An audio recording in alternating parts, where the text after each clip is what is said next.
கிறிஸ்துவுக்குள் அன்பானவர்களை நம்முடைய ஆண்டவர் ரட்சகரமான இயேசு கிறிஸ்துவின் வல்லமையான நாமத்தில் உங்களை வாழ்த்தி வரவேற்கிறோம்.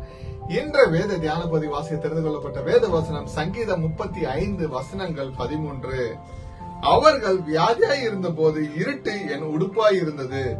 நான் உபவாசத்தால் என் ஆத்மாவை உபத்திரப்படுத்தினேன். என் ஜெபமும் என் மடியில் திரும்ப வந்தது. ஹல்லேலூயா.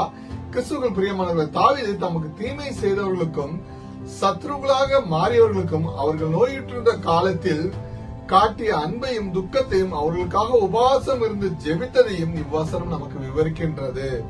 நன்றி அற்றவர்களாகவும் தமக்கு தீங்கு செய்தவர்களுக்காகவும் அவர் பரிதாபப்பட்டு மனப்பூர்வமாக நன்மை செய்ய பெரும் முயற்சி செய்கிறார் என்பதை இவ்வசனம் நமக்கு விவரிக்கின்றது. எனக்கு பிரியமானவர்களே, கிறிஸ்துவுக்குள் பிரியமானவர்களே, இவ்வசனம் நமக்கு 4 கருத்துக்களை முன்வைக்கின்றன. முதலாவதாக, பகைவருக்கும் காட்டிய அன்பு.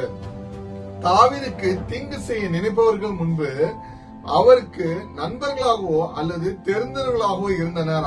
அவர்கள் நோயுற்ற போது தாவீது பழிவாங்க நினைக்காமல் அவர்களுக்காக உண்மையாக வருந்தி ஜெபித்தார். ஆமென். கிறிஸ்துவுக்குள் பிரியமானவர்கள், இரண்டாவதாக, துக்கமும் உபவாசமும். இருட்டு என்பது துக்கத்தின் அடையாளம். அவர்கள் குணமடைய வேண்டும் என்று தாவீது துக்க வஸ்திரம் தரித்து உபவாசம் இருந்து தன்னை தாழ்த்தி ஜெபித்தார். மூன்றாவதாக, ஜெபம் மடியில் திரும்புதல்.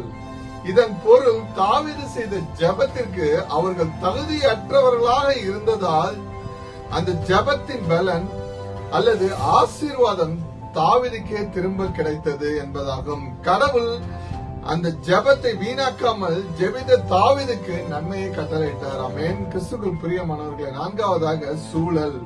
சங்கீதம் 35:12 வசனம் இவ்வாறாக குறிப்பிடுகிறது: நான் செய்த நன்மைக்கு பதிலாக தீமை செய்கிறார்கள், என் ஆத்மா திக்கற்று போக பார்க்கிறார்கள். ஆமென்.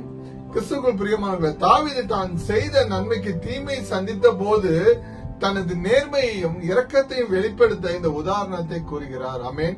கிறிஸ்துவுக்கு பிரியமானவர்களே, நாம் சத்துருக்களை நேசித்து அவர்களுக்காக பரிந்து மனதுருகி ஜெபிக்கும் போது தேவன் நம்மில் பிரியமாய் இருக்கிறார். நம்ம அழைத்த தேவன் உண்மை உள்ளவர். கர்த்தராகிய இயேசு கிறிஸ்துவின் கிருபை உங்கள் அனைவரோடு கூட இருப்பதாக. ஆமென்.